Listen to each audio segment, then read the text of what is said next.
Muito boa tarde, amados irmãos. Quero cumprimentar a todos com a bendita paz do Senhor Jesus.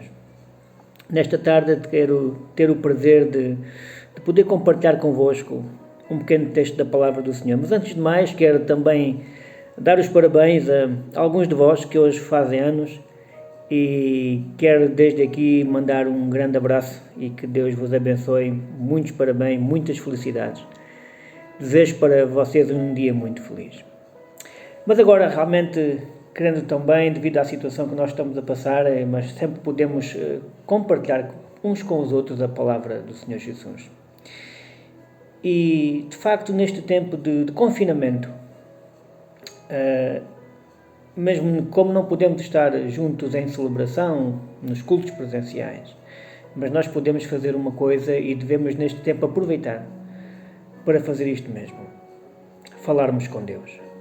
Orarmos a Deus. Aumentarmos o nosso relacionamento com o nosso Deus e o nosso Senhor. Porque sempre, nos momentos difíceis, sempre acontece alguma coisa de bom. E o próprio Jesus dizia,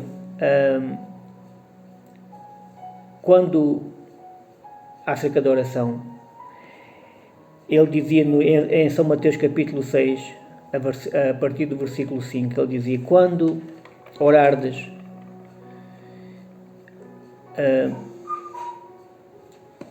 em verdade vos digo, tu porém quando orardes, entra no quarto mais secreto, fecha a porta e ora ao teu Pai que está em secreto, pois ele que vê no oculto, ele te recompensará. E segundo este tema de oração, do falarmos com Deus, os próprios discípulos pediram a Jesus para os ensinar a orar. E no Salmo 91, verso 15 e 16 diz: me invocará e eu lhe responderei e lhe mostrarei a minha salvação. Isto diz Deus. O tempo que empregamos com Deus em oração pode libertar o poder mais dinâmico e transformador da história que este mundo jamais tem conhecido. A palavra de Deus descreve muitas orações. A oração pode ser em conjunto, 2 ou 3 orando a Deus, mais orando a Deus, ou a nossa oração individual. A nossa oração pessoal, nós estamos orando, mas nós fazemos parte do corpo de Cristo. Então, quando um de nós ora, nós oramos para que Deus abençoe o corpo de Cristo. Em primeiro ponto, o Senhor realmente indica-nos o lugar secreto. O lugar secreto porquê? Porque o lugar secreto é um lugar onde tu não tens que estar a fazer uma oração no sentido, muitas vezes, para que aqueles que ouvem possam dizer amém, ou possam dizer glória a Deus, ou possam, né? Mas quando estamos no lugar secreto, estamos só nós e Deus. E esse lugar secreto é um lugar de intimidade. É um lugar onde tu estás, tu tal qual tu és. Porque não estás perante mais ninguém, a não ser Deus. E aí tu podes derramar o teu coração em verdade. Aí tu podes falar com Deus realmente aquilo que vai de facto na tua vida e no teu coração. Por isso é que o Senhor nos indica o lugar secreto. Porque é o lugar onde nós podemos fazer a oração mais sincera. Mas aquela que de facto nós precisamos de Deus, nós fazemos-lo, não o fazemos em público, irmãos, mas fazemos-lo no lugar secreto. Para nós orarmos a Deus, nós temos que ter um bom relacionamento com o nosso Deus. O nosso Deus como o nosso Pai celestial, ó Pai nosso que estás nos céus. A palavra de Deus diz também em Lucas 11, verso 13, diz: pois se vós, sendo maus, sabeis dar boas dádivas aos vossos filhos, quanto mais o Pai Celestial, o Espírito Santo dará àqueles que lhe pedirem. Segundo ponto, nós devemos ter, quando fazemos a oração a Deus, nós devemos ter uma confiança verdadeira no Senhor. E nós sabemos isto: Deus responde sempre. Não responde, muitas vezes, aquilo que nós queremos que Ele respondesse. Mas nós não sabemos o que é melhor para nós. Mas Deus sabe o que é melhor para nós. Então Ele responde sempre Amém. O Salmo 55 diz: Eu, porém, invocarei a Deus e o Senhor me salvará.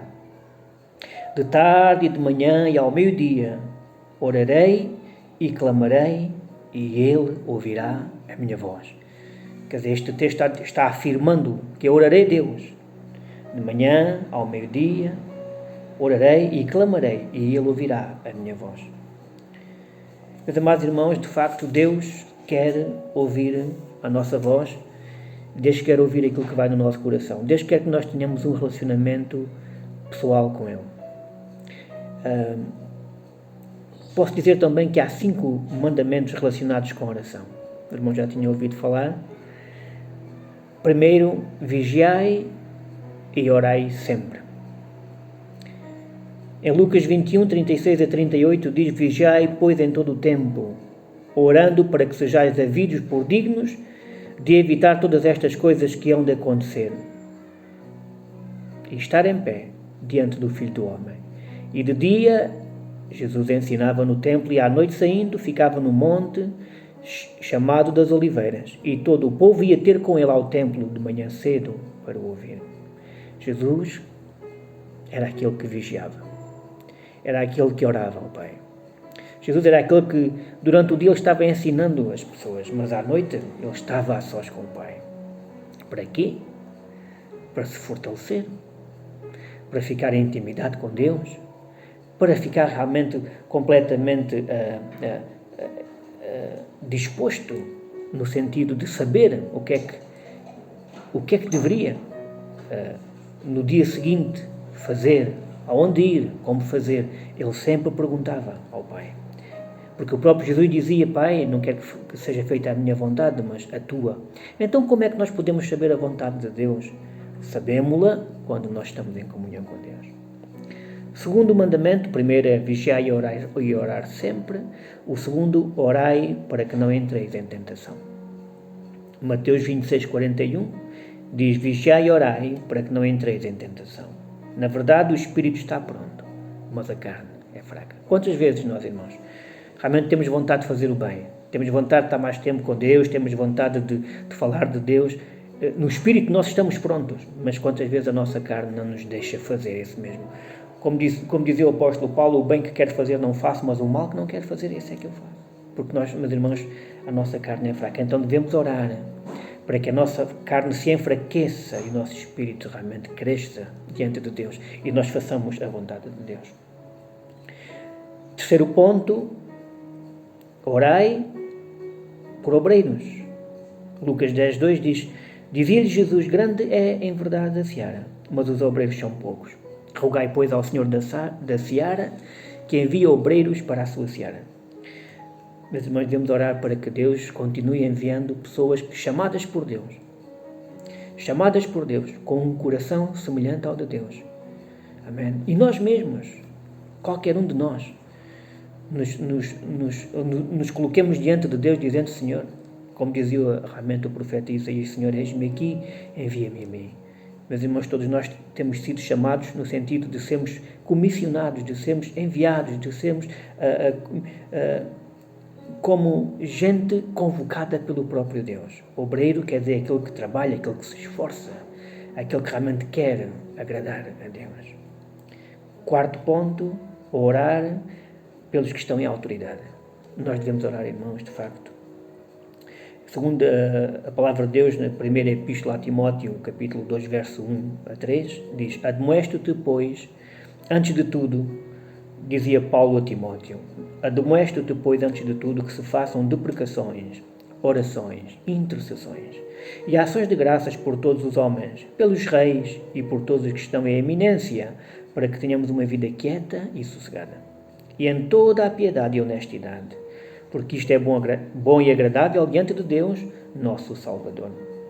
De facto, irmãos, devemos orar por aqueles que estão em autoridade, que estão em eminência, que estão em governos. Para quê? Para que Deus lhe dê sabedoria, para que o povo não sofra. Amém? Quinto ponto, orar pelos nossos inimigos. Pelos nossos inimigos? Será que não me enganei? Não. Orar pelos amigos, meus irmãos, é fácil. Orar pela família é fácil. Orar pelos inimigos também tem que ser possível em nós. Jesus diz em Lucas 6,28: bendizei os que vos maldizem e orai pelos que vos caluniam. Amém. Meus irmãos, para que eles vejam para quê? Para que eles vejam em nós que nós somos filhos de Deus. Para que eles vejam, nós não fazemos por uma aparência, mas temos que o fazer por amor ao próximo, por amor àquele que tem feito muitas vezes até maldades contra nós, mas porque ele não entendeu ainda. Ele não está em vida, ele está em morte. Mas quando tu e eu, que somos filhos de Deus, os amamos, porque o amor vence uma multidão de pecados. O fazemos por amor àquele que muitas vezes tem feito mal contra nós, mas ele está a fazer porque ele não entende, ele só entende a linguagem do mundo, ele só entende a linguagem da vingança da carne, ele não percebe nada realmente do reino de Deus. Mas nós que somos filhos de Deus, nós que estamos no reino de Deus, nós que nos movemos pelo amor que Deus nos tem concedido, porque Deus de facto nos amou e nós também amamos a Deus, mas o nosso amor é revelado a Deus quando nós estamos amando aquele que precisa do nosso amor. Amém? Então, meus irmãos, quando nós estamos orando pelos nossos inimigos, realmente, para que realmente nós sejamos filhos do Pai Celeste. Amém? Amém. Quando é que devemos orar? Perguntamos nós. Temos uma hora específica. Meus irmãos, a palavra de Deus diz que devemos orar em todo o tempo. Amém? Por quem devemos orar? Devemos orar em primeiro lugar por nós mesmos. 1 Crônicas 4, verso 10, a oração de Jabes, diz: porque Jabes invocou o Deus de Israel, dizendo: se me abençoares muitíssimo e meus termos ampliares, e a tua mão for comigo e fizeres que do mal não seja afligido, e Deus lhe concedeu o que lhe tinha pedido. Amém? Devemos orar por nós mesmos, então, primeiro ponto. Segundo, devemos orar uns pelos outros. Tiago 5,16, confessai as vossas culpas uns aos outros e orai uns pelos outros para que sareis. A oração feita por um justo pode muito em seus efeitos. Ponto 3, pela Igreja do Senhor. Amém?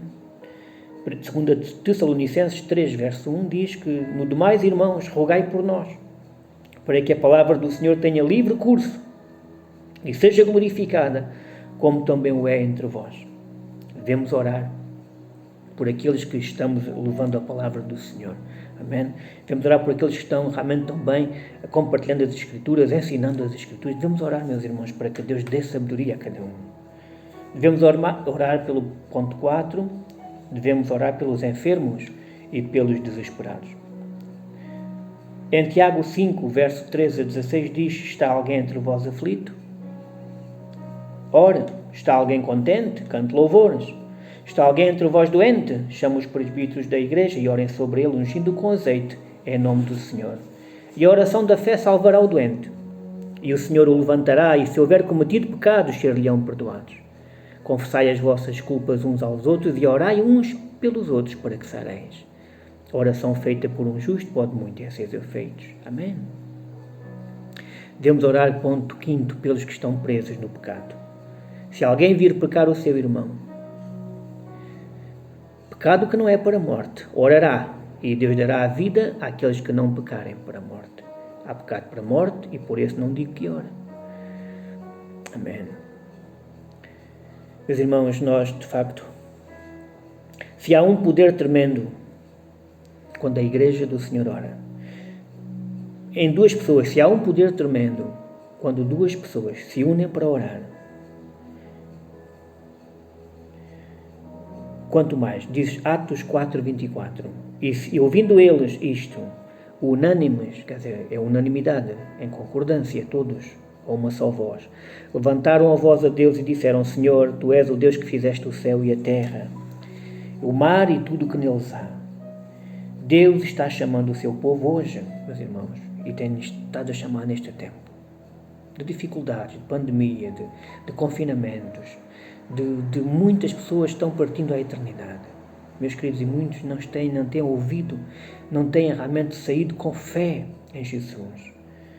Deus está chamando o seu povo à oração. A missão da Igreja é transformar as vidas das pessoas, das famílias, das comunidades, das cidades, das nações, através da oração. Que a nossa prioridade, meus amados irmãos, seja de facto a oração. Vamos orar agora. Senhor Jesus, obrigado, Pai, por aqueles que neste dia, Senhor, e nesta manhã, nesta tarde, estamos, Senhor, unidos em oração. E neste dia, Senhor, junto a Ti, ó Pai, junto ao trono da graça, sabendo que Tu nos ouves e que Tu nos escutas, Senhor, não porque nós sejamos, Senhor, melhores do que ninguém, mas porque Tu nos tens salvo. Não porque nós, Senhor, tenhamos obras, Senhor, melhores do que ninguém, mas porque, Senhor, não somos salvos pelas obras, somos salvos pela graça do Senhor Jesus. Somos salvos pela obra de Cristo. E sabemos, Senhor, que através de Jesus Cristo, Senhor da glória, nós temos acesso ao trono da graça. E neste dia, Senhor, eu oro por todos os senhores que estão doentes. Toca-os, Senhor, no leito onde se encontram, Senhor. Todos aqueles que estão, Senhor, em leitos de hospital, Senhor, quantas vezes em comas induzidos, Senhor, para poderem aguentar o tratamento que lhes está sendo dado, para que não morram. Pai, em nome de Jesus, toca estas pessoas também, Senhor. Auxilia também, Senhor, os médicos, os enfermeiros, Senhor, Senhor, o pessoal da saúde. Pai, sabes também o esforço de todas estas pessoas e das suas famílias, Senhor. Sabes também a exposição que estão, Senhor, ao vírus, Senhor, mais do que nós. Pai, realmente livra-os do mal, Senhor. Oramos, Senhor, pela nossa nação. Oramos por Portugal neste tempo, Senhor. Oramos, Senhor, por esta Europa também, Senhor Jesus. Mas neste dia em especial, Senhor, oramos pela Tua Igreja também. Guarda a cada um do mal. Oh, Pai da glória, Senhor, com a Tua graça, com o Teu amor e com a Tua presença agora, Senhor Jesus. Toca as famílias, toca a vida de cada um, Pai. Senhor, que a Tua graça e o Teu Espírito Santo Ele possa, Senhor, tomar a vida de cada um de nós, Senhor, nos dando paz, que excede o entendimento, nos dando o amor de Deus para todos, Senhor, que estão ao nosso redor. Pai, em nome de Jesus, opera segundo o Teu querer e segundo a Tua palavra em nós, Pai. Oh, Senhor Jesus, nós Te damos glória e nós oramos, Senhor, não em nosso nome, Senhor, porque o nosso nome não tem valor. Nós oramos, Senhor, no nome do Filho de Deus, Jesus Cristo, nosso Senhor. Pai, em nome de Jesus. Amém. Meus queridos e amados irmãos, Deus ricamente vos abençoe e tenham um resto de dia muito abençoado. Um grande abraço, um abraço fraternal nosso.